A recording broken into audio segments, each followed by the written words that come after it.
Louange et puissance à notre Dieu pour la vie, la paix et la grâce. Nous bénissons le Seigneur pour ce jour merveilleux. Nous bénissons le Seigneur pour cette saison excellente. Bienvenue dans ce partage. Bonjour bien-aimés frères et sœurs. Que le Seigneur vous bénisse. Le thème de notre méditation ce matin, la bonté de l'Éternel. Tout ce que Dieu fait est bon. Dans Romains 8, 28, la Bible déclare que nous savons du reste que toute chose concourt au bien de ceux qui aiment Dieu et de ceux qui sont appelés selon son dessein.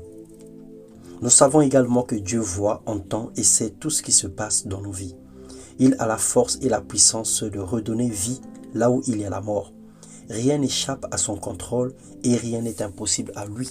Romains 8, 11 nous dit, si l'esprit de celui qui a ressuscité Christ entre les morts habite en nous, Dieu rendra la vie, cet esprit, à nos membres mortels. Nous avons du mal à accepter la volonté de Dieu. Nous pensons souvent que la marche chrétienne est toujours couronnée de roses, du lait et du miel. Quelle que soit l'organisation humaine, nous connaîtrons toujours des échecs, des deuils.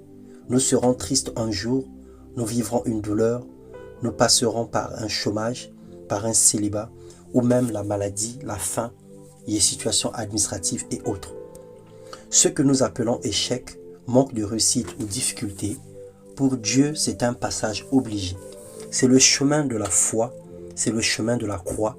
C'est un examen, un test, une épreuve pour passer au niveau supérieur de la vie.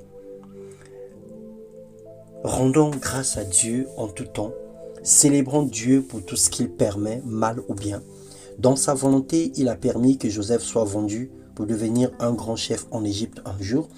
Il a permis que Moïse soit jeté dans les eaux et qu'il soit accueilli par la fille de Pharaon et qu'il soit Ramsès ou prince de l'Égypte. Il y a des choses qui se passent dans notre vie dont nous n'avons pas d'explication. Mais celui qui nous a créés connaît l'issue des situations ou des problèmes que nous rencontrons. Ce matin, nous voulons dire pour sa gloire, acceptons de porter notre croix et de suivre Christ.